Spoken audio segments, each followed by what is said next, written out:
Hello అండి. Welcome to my channel Padmini cook book. ఇవాళ నేను ఈ చలికాలంలో వేడివేడిగా శనగలతో హెల్తీగా చాట్ రెసిపీ చూపించబోతున్నానండి. చాలా బావుంటుంది.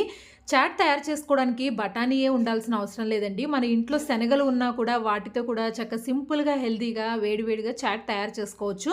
ఈ హెల్తీ చాట్ రెసిపీ ఎలా తయారు చేసుకోవాలో చూపిస్తున్నానండి. దీనికోసం అయితే ముందుగా కుక్కర్ తీసుకొని అందులోకి శనగల్ని ఉడకబెట్టుకోవాలండి. ఇక్కడ శనగలు నేను మార్నింగే నానబెట్టుకున్నానండి. అంటే మనం ఈవినింగ్ చాట్ ప్రిపేర్ చేసుకుంటాం కాబట్టి మార్నింగ్ చక్కగా శనగల్ని ఇలా నానబెట్టేసుకుంటే మనకి ఈవినింగ్‌కి చక్కగా నానిపోతాయి. అలా నానబెట్టుకున్న శనగలు కుక్కర్‌లో వేసుకోవాలి. అలాగే ఒక 2 బంగాళాదుంపలు కూడా ఇలా పెద్ద సైజులో ముక్కలుగా కట్ చేసుకొని అందులోకి వేసుకోవాలి. తర్వాత ఇవి మునిగే వరకు వాటర్ పోసుకోవాలి. అంటే మనకి ఈ శనగలు, బంగాళాదుంపలు ఉడకడానికి సరిపడా వాటర్‌ని పోసుకోవాలి. ఇక్కడ నేనైతే 2 గ్లాసుల దాకా వాటర్ పోసుకున్నానండి. తర్వాత ఇందులోనే ఒక చిన్న టీ స్పూన్ దాకా ఉప్పుని కూడా వేసుకోవాలి.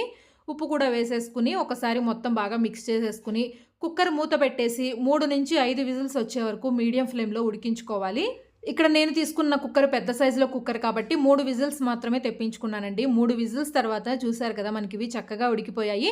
మరి బాగా మెత్తగా అయ్యే వరకు ఉడికించాల్సిన అవసరం లేదండి. ఇప్పుడు ఇలా ఉడికిపోయిన బంగాళదుంపల్ని సెపరేట్‌గా తీసేసుకోవాలి. ఎందుకంటే శనగల్ని కొద్దిగా మ్యాష్ చేసుకోవాలి కాబట్టి ఫస్ట్‌గా బంగాళదుంపల్ని తీసేసుకొని ఒక బౌల్‌లోకి పక్కన పెట్టుకోవాలి. ఎందుకంటే బంగాళదుంపల్ని ఎక్కువగా మ్యాష్ చేయాల్సిన అవసరం లేదండి. అందుకని బంగాళదుంపలు తీసి సెపరేట్‌గా పెట్టుకున్న తర్వాత ఈ శనగల్ని ఏదైనా మ్యాషర్‌తో గానీ, లేదంటే ఇలా గ్లాస్‌తో గానీ ఈ శనగల్ని కొద్దిగా మ్యాష్ చేసుకోవాలండి. మీకు కావాలంటే కొన్ని శనగల్ని తీసి మిక్సీ జార్‌లో వేసుకొని మెత్తగా కూడా చేసుకోవచ్చు. నేనైతే అలా చేయట్లేదు. ఇలా లైట్‌గా మ్యాష్ చేసుకున్నాను. ఇలా మ్యాష్ చేసుకుంటే సరిపోతుందండి.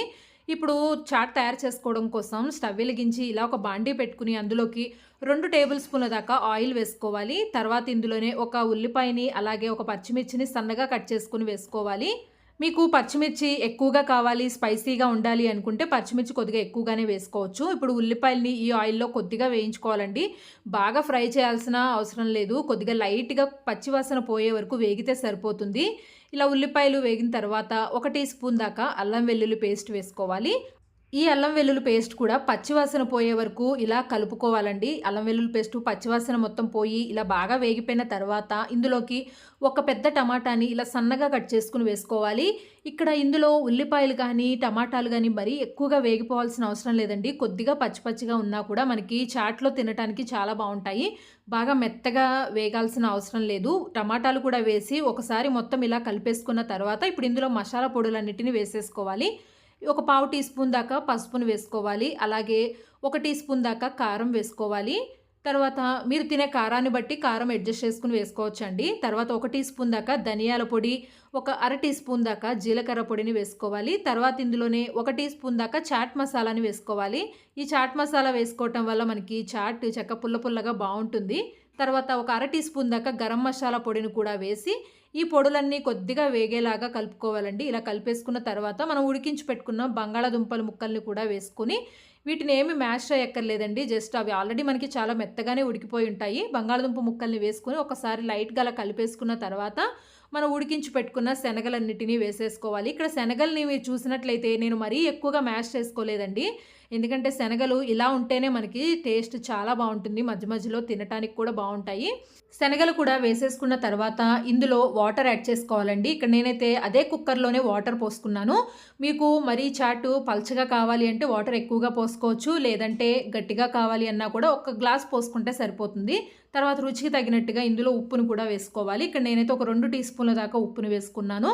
ఇప్పుడు మొత్తం ఒకసారి కలిసేలాగా బాగా మిక్స్ చేసుకోవాలి. చూసారు కదా వాటరు ఇలా ఇంత పల్చగా ఉంటే సరిపోతుందండి. మరీ గట్టిగా ఉండాల్సిన అవసరం లేదు. ఇప్పుడు దీనిని కనీసం ఒక 5-7 నిమిషాల పాటు బాగా ఉడికించుకోవాలి. చాట్ మనకి ఎంత బాగా ఉడికితే టేస్ట్ అంత బావుంటుంది. ఇక్కడ మనకి చాట్ చక్కగా ఉడికిపోయిందండి. ఇప్పుడు పైనుంచి ఇందులో కొత్తిమీరను వేసుకోవాలి. కొత్తిమీర కూడా వేసేసుకుని మొత్తం ఒకసారి బాగా కలిసేలాగా మిక్స్ చేసుకోవాలి. ఇక్కడ మీరు చూస్తే గనక అర్థమవుతుంది. ఇలా ఉంటే సరిపోతుందండి. వాటరు మరీ ఎక్కువగా పల్చగా ఉన్నా కూడా టేస్ట్ బాగోదు. ఇలా కొద్దిగా జారుగా ఉంటే మనకి తినటానికి వేడివేడిగా బావుంటుంది. శనగల్ని కూడా ఇంతకన్నా మెత్తగా ఇంకా చేసినా కూడా బాగోదండి. ఇలా ఉంటే శనగలు మీకు బఠానీ చాట్ టేస్ట్ డిఫరెంట్‌గా ఉంటుంది. అలాగే ఈ శనగలతో చేసిన చాటు టేస్ట్ అనేది చాలా డిఫరెంట్‌గా ఉంటుంది. టేస్ట్ కూడా బావుంటుంది. ట్రై చేయండి ఒక్కసారి. ఇప్పుడు స్టవ్ ఆఫ్ చేసేసి ఇలా ఒక ప్లేట్‌లోకి సర్వ్ చేసుకోవడమే. చాలా టేస్టీగా అలాగే హెల్తీగా మనకి శనగలతో అప్పటికప్పుడు చేసుకునే చాట్ తయారైపోయిందండి. ఇప్పుడు పైనుంచి ఇందులో కొద్దిగా సన్నగా కట్ చేసుకున్న ఉల్లిపాయలు వేసుకోవాలి. అలాగే సన్నగా కట్ చేసుకున్న టమాటాలు మీరు తినేదాన్ని బట్టి కావాలంటే ఎక్కువ కూడా వేసుకోవచ్చండి. తర్వాత ఇందులోనే పైనుంచి కొద్దిగా కొత్తిమీర తరుగును కూడా వేసుకోవాలి.